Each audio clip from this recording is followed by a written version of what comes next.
Tesla's a very great, very, very beneficial in that aspect too. But oh yeah, so you said you traveled all over the world though. Right. Started out, here in the U.S. working domestically in radio, as a matter of fact, when I was a kid. Oh. And then always had a secret ambition. The secret ambition was something that not many of my peers growing up, grade school, high school, probably would have appreciated. Nor did you ever think you'd have an opportunity to even, run into anyone or any method of getting involved in a company like that. But ever since I was a kid, I was crazy about the circus, Ringling Brothers. Really? I grew up in New York, so we would, it was an annual pilgrimage to go to Madison Square Garden and see the show. And I didn't want to be a performer, nothing like that. I was fascinated with the marketing.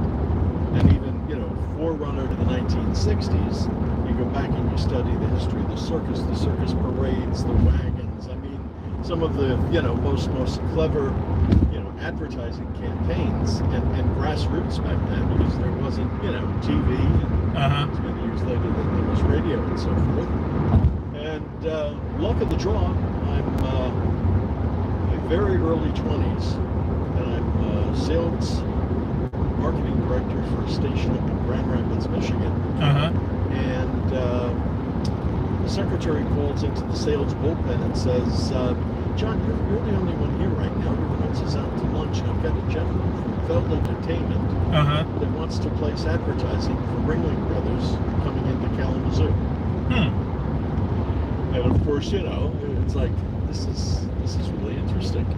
So I sat and I because you grew up watching Ringling Brothers. Yeah, and here I was doing advertising, and this guy handles the marketing for the circus and this larger entity known as Feld Entertainment. Okay. It was really, is it a door to something that you're interested in doing? And I was just flabbergasted that, things happen, you don't expect it, and yet it's, you look over your shoulder and you realize, oh gosh, that was a portal to something that you never thought you'd have an opportunity to ever interview. I didn't even know there was jobs like this.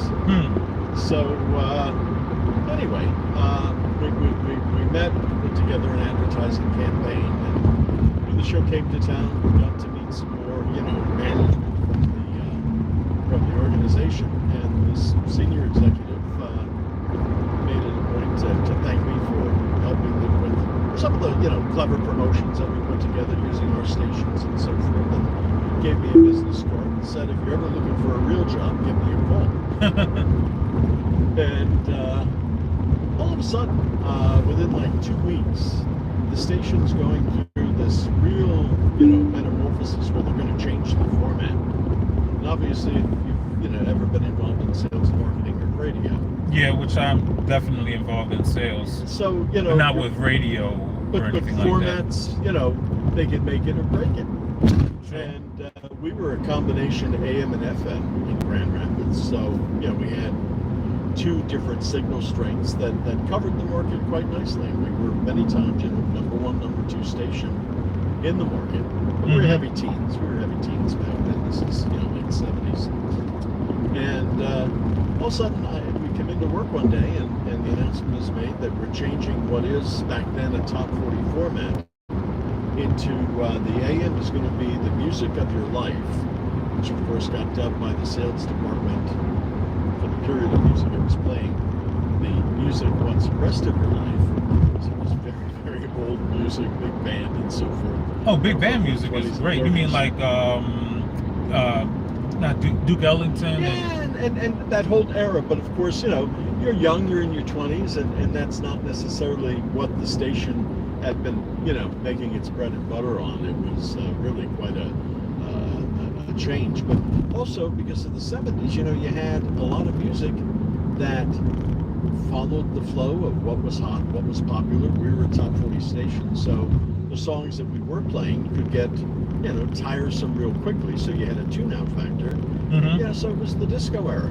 everything, you know. So Okay. so it you know, and that was part of the. Anyway, the decision was made to change the formats on the FM and the AM and separate the two formats. Mm-hmm. So it split your audience, and you had to go out and find a new audience on the AM, and left you with a lot of teens on the FM. You know, probably a shorter story than that I could have told to get to this spot, but I decided, No, let's what the take your heck? time. We got some time, but I find it very interesting what you're saying. So go ahead. What were you saying? So I thought, you know, what the heck? You know, I should, yeah, maybe I should consider going and you know, calling this executive, because he gave me his card. He says, you know, if you're ever, you know, interested in a real job, and here my real job is, you know, going to be shifted and changed. And so one of the jocks from the station, you know, we're all about the same age. He had already, you know, bugged out when he learned the format was changing. And he said, would you do me a favor? He says, would you help me drive down to Louisville this weekend? I've got a job at KJ 100. I'm going to start in a week, and, you know, drive the Camaro, and I'll drive the truck. And so it's like, yeah, you know, we're all friends. It's sad to see him go. Uh-huh. And as we're driving from Louisville from Grand Rapids to Louisville, we pass Indianapolis, and everywhere you look, the billboards for Indianapolis were Ringling Brothers, Barnum and Bailey Circus now playing Market Square Arena. Mm-hmm. So you kind of laugh to yourself and chuckle, thinking, you know, is this an omen, you know? Mm-hmm. And so we get him settled, and he already had his cable TV hooked up. And Sunday morning, back when they had, you know, Turner Movie Classics or something like that, we're just killing time having breakfast. I turn on the TV, and the movie that is playing, the movie classic, is The Greatest Show on Earth with Charles. It's like, you know, is there some divine intervention, you know, somebody, you know, pointing me in a certain direction? Uh-huh. And so, yeah, I called the executive, and he was, you know, pleased to hear from me. And next thing you know, 2 weeks later, I'm at Rosemont Horizon in Chicago with Ringling Brothers, learning the ropes. Mm. And, you know, spent 8-9 years, I mean, working my way up the ranks from what they would call a regional marketing director to, you know, VP of marketing and so forth. Mm. And did, you know, Disney on Ice and Holiday on Ice, and Siegfried and Roy was one of our shows. I mean, Wow. It was just, you know, and it was the type of a company back then, and you know, remember, this is the 80s. It was very family-owned, operated, with a little bit of, you know, corporate discipline. Okay. Which is interesting sometimes to navigate. But, Why do you say it's interesting to navigate? well, because you are working directly with people that are more than just figureheads and smart business people. They know the business because they've been in it all their lives. Okay. And Irvin Feld, Kenneth's father, Kenneth and his family now, you know, run the business. But, you know, you're working with a legend in the industry. He was one of the first promoters of the Beatles, and was innovative and had a very strong commitment to people, and always believed that, you know, music, which was part of his early touch with entertainment, and then circus was for the masses, not the classes. So we were always, you know, focused on pricing and making sure that we had representation of, you know, all ethnicities in the performance itself, so that it was its own, you know, like UN traveling, you know, the US. But it still is like somewhat balanced, though. Yeah, and so, you know, from a corporate situation, you know, there's always you know, a lot of paperwork, a lot of this, a lot of that.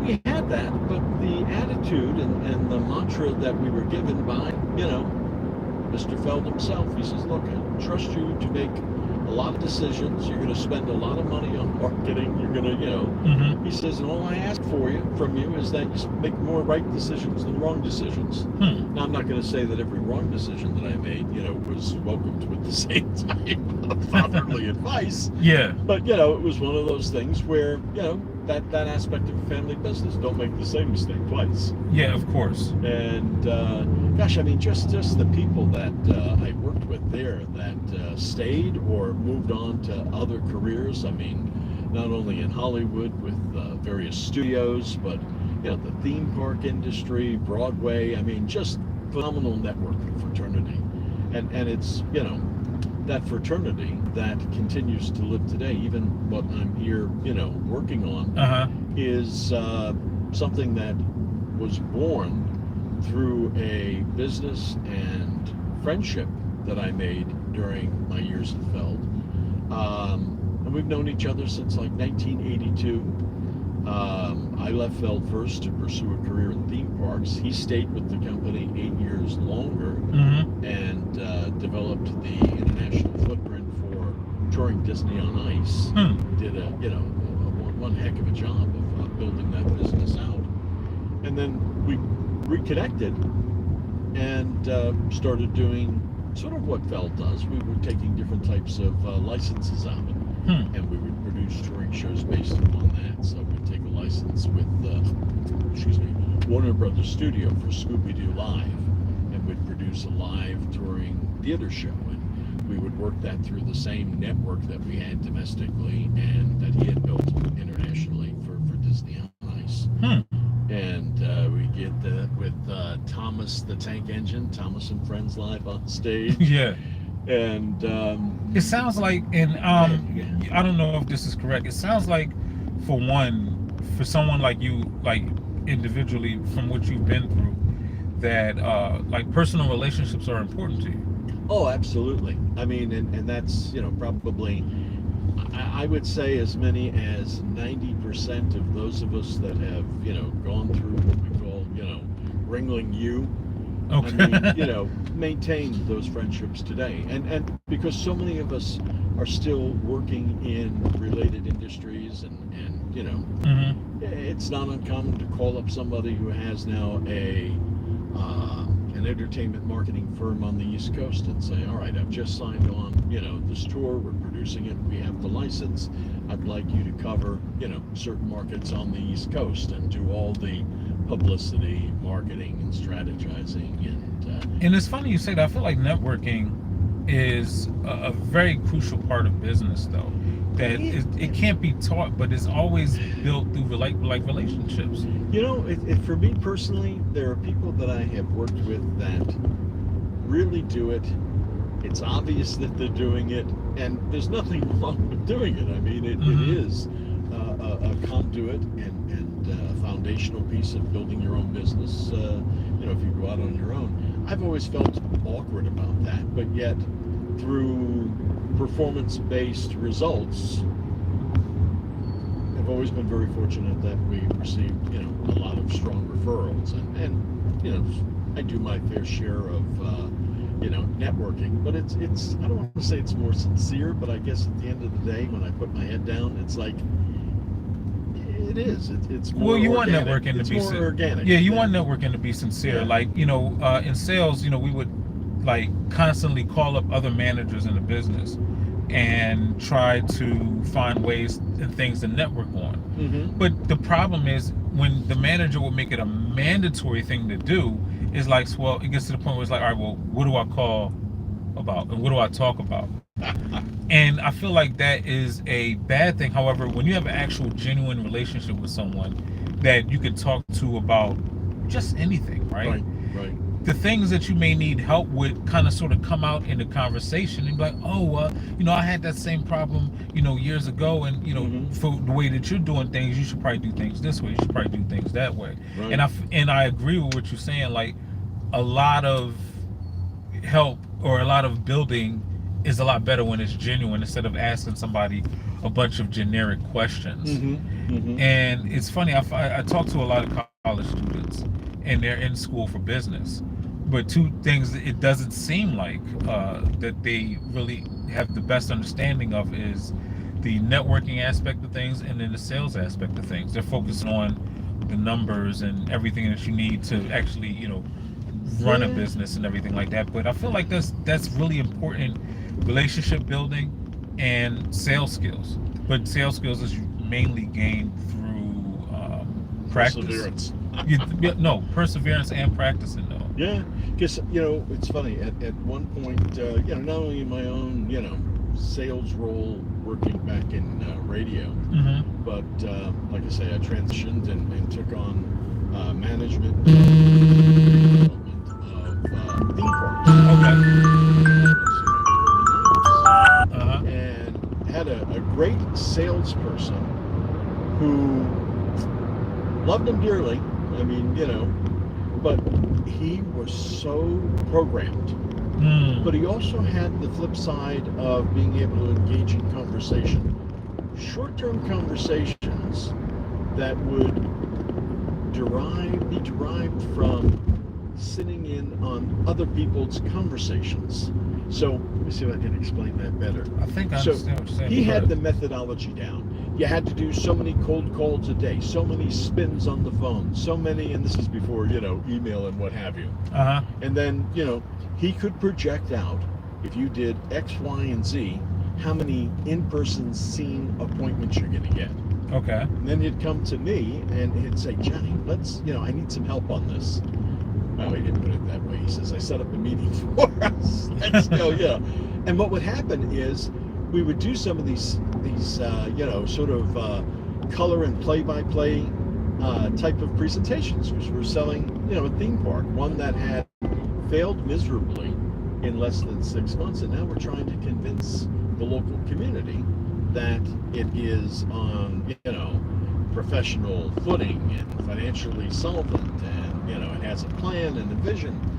And what would happen is we would do one too many of these appointments together, and all of a sudden I'd find that he had memorized it, which was great, but it then started becoming awkward because he would jump ahead of me to some of the salient points that I would use in my pitch to take it to the next level. And so instead of being an 8-minute pitch, he'd blurt all of it out in the first 3 minutes, and then we'd be looking at each other like, okay, well, I've got to go back now to a subject that had more than just the top line. It was, yes, we are putting in an all-new picnic grove with X number of permanent pavilions.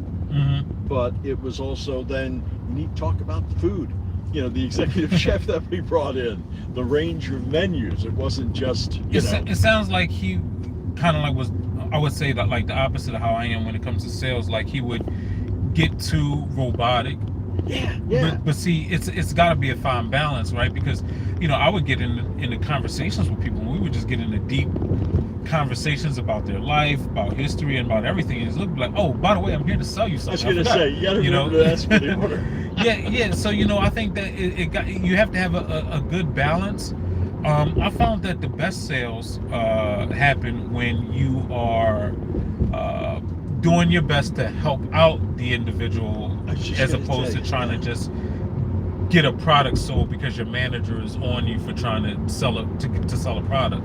So when I sell something, my whole process is to get to know the person, to see if their person is the right fit for the product that I have. Right. And sometimes people want it no matter what, but then sometimes people are like, man, this is something I've been looking for. I need this. Now I'm being the benefit for this person. I'll give you an example. I was working in New Jersey in Cherry Hill, and out there, people had cable with one company. I'm working for another company. Well, these people had cable bills that were astronomical, and they just didn't know about anything else. And I educated them on the product. I told them about everything that would benefit them, and I was able to help people out with a better service and more income for themselves because they save money on their bill. Sure. But I refrain from looking at it from I got to get a certain number of sales aspect, because when I have that mentality, I have to get a whole bunch of sales. You never get it, and whatever it is that you try to chase, it never comes out. You never get what you chase in life. Right. Things get drawn to you magnetically, I feel like. Well, one good successful sales story, even with that business person, and they like you, it's, again, you don't have to go out and forcibly do the networking. You get referrals. Yeah. It's funny, you remind me of a guy that back in the 70s, he was a very successful radio sales consultant. Oh, nice. I believe his name was Jason Jennings. Okay. And Jason Jennings' method was exactly what you're saying, only he stated it more primitive, and that was, tell me, sell me. So Okay. he would build the confidence, of a businessman. And in reality, I mean, businessmen, especially those that own their own businesses, they don't have many people to confide in. Because they all want to be successful among their peers. You can't go home and tell your wife, oh, I bought 20 refrigerators and, now I'm stuck with them. It's the end of the season or whatever it is. So Jason Jennings' approach was you go in, you get to know the client, and you do it, somewhat, at a personal level.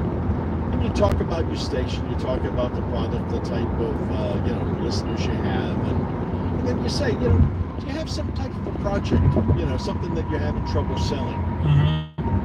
Is it a clearance? Is it a this? Is it a that? And then, he'd ask point blank, what would you be willing to invest to get, to get rid of those products, that excess product or inventory that you have? And that would then stem into some type of a contract that, runs some advertising, and he'd, put some bonus spots behind it, and, also try and think promotionally how to get as much exposure as you could to help him unload, those 10 white refrigerators, and the new color is almond, Yeah. White. And so it was funny, and I worked among people that not P.T. Barnum, don't and again, you're talking to a guy who loves circuses, so there's certain aspects. Yeah, I've heard, but here's the P.T. thing, I've heard about him. I've been to a Barnum and Bailey circus a couple of times as a kid back in the 80s. Right. And, I was entertained by it. It was great. But I don't know anything about him personally. And how he formed his history. And yeah, you hear about stuff on social media, but one thing I've come to the conclusion on is if you're hearing on social media, you don't know truly the accuracy of what you're hearing. And there is a character in P.T. Barnum that is authentic.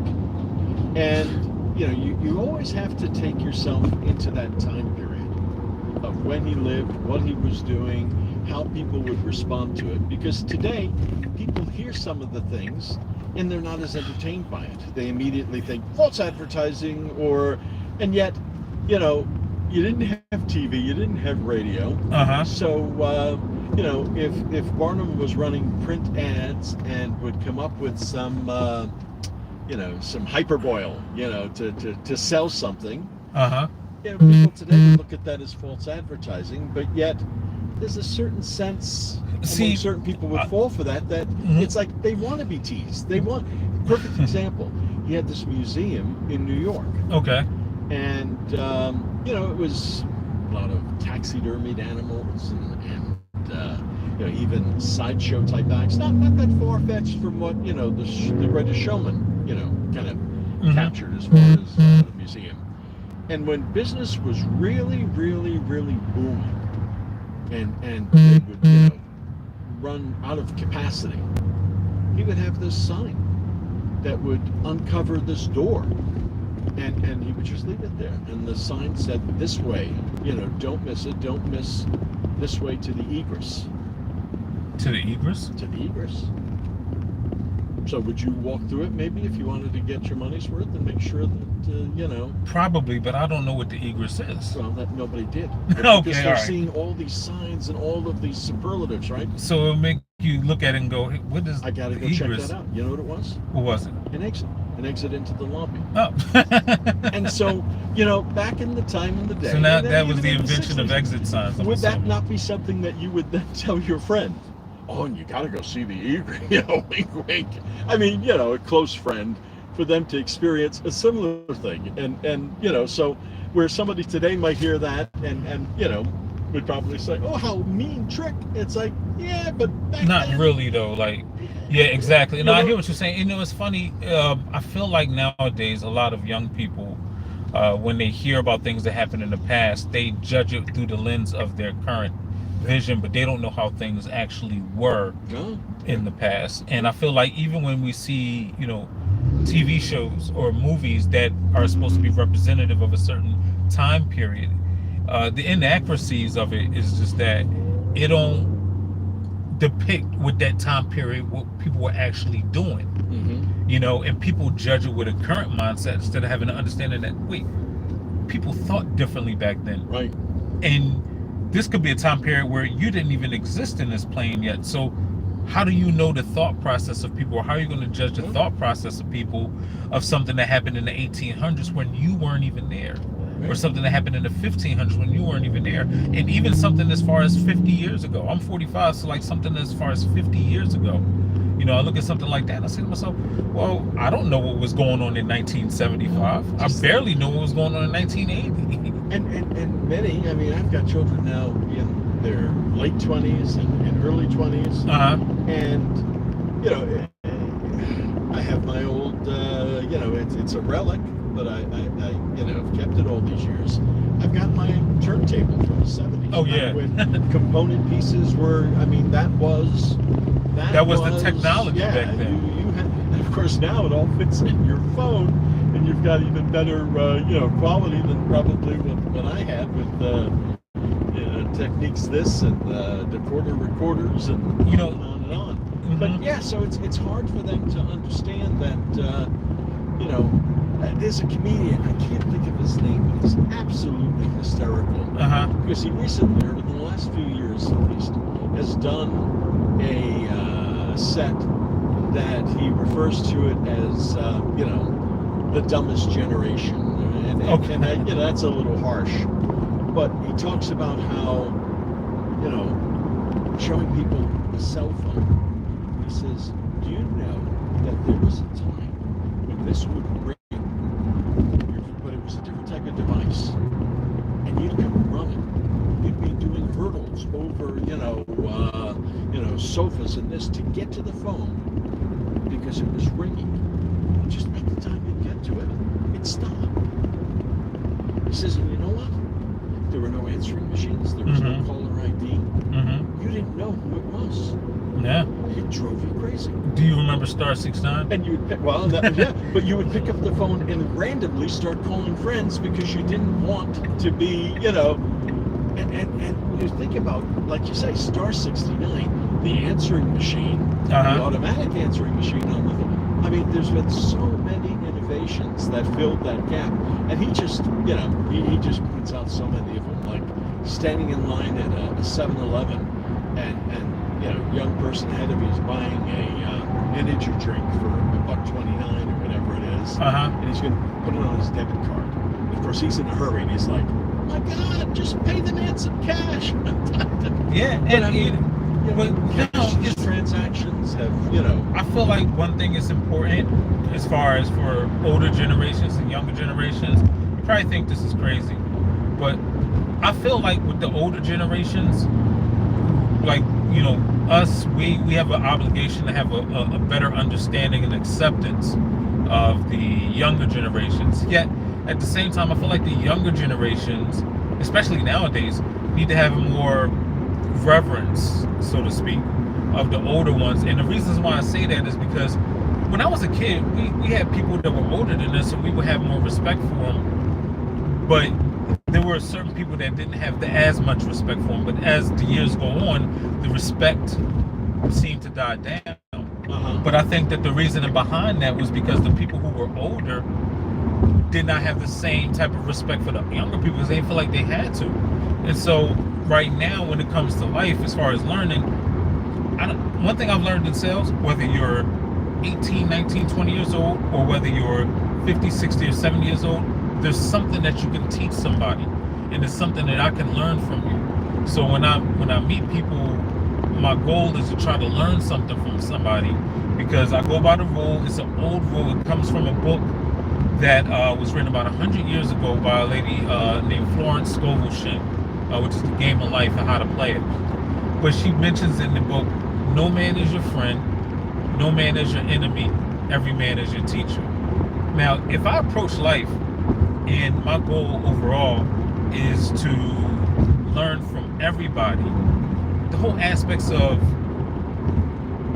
hating people because they don't believe what you believe, or attacking somebody because they don't believe what you believe. Everybody wears it so much on their sleeves these days. days. Okay. It used to be where you hold it back. You don't need to, you know. Or it used to be where, like, you will believe one thing, I believe something different, and that's fine. Right. Because you have the right to believe what you believe, just like I have the right to believe what I want to believe. But something that you said earlier was interesting when you was telling me about your jobs, right? And I was thinking about it, and tell me if you think this is accurate. It seems like everything that you've done in the past has been more of a not ladder, but more of a building block to what you're doing right now. And all of the things that it seems like all of the things that we do in life is preparing us for the next thing that we have to do. Because you find things that you enjoy doing. You know, maybe it's almost like a pyramid. Yeah. You know, I was fortunate again to work for a family-run corporation in which you had to be a jack of all trades. Okay. I mean, you learned how to buy media, you learned how to set your strategy in the market. You know, you learned everything about the business to the finite detail, where over the years it has evolved to where there's now specialists. And I'm not saying that it's not improved your efficiency, but, you know, I remember working with young people and having to teach them, all right, now you have to tag your commercial. They're like, what? And it's like, well, the commercial comes to you with no localization. It's the national campaign that we run from market to market. Okay. So if you don't tag it, it won't say at the end of the commercial or come up with the chyron coming to Madison Square Garden. Okay. And sometimes, you know, you would have to pay for somebody to do that. You trade some tickets. I mean, you worked a promoter mentality. Now, I don't mean that, you know, many people say, promoter, you want your sister to marry a promoter? I mean, promoter meaning, you know, just there's a certain intuition that you learn on how to be very thrifty, because not every city you set up is going to be a success. Anything can happen, you know, as far as the sales results. You know, you mentioned something about just learning things that you were impressed with over the years. There used to be a salesman for, Channel 32 in Chicago. Okay. And he knew everyone. And he, at times, would schedule multiple lunches on the same day. Multiple lunches? Lunches. Okay. And these lunches would run, you know, maybe 90 minutes. Okay.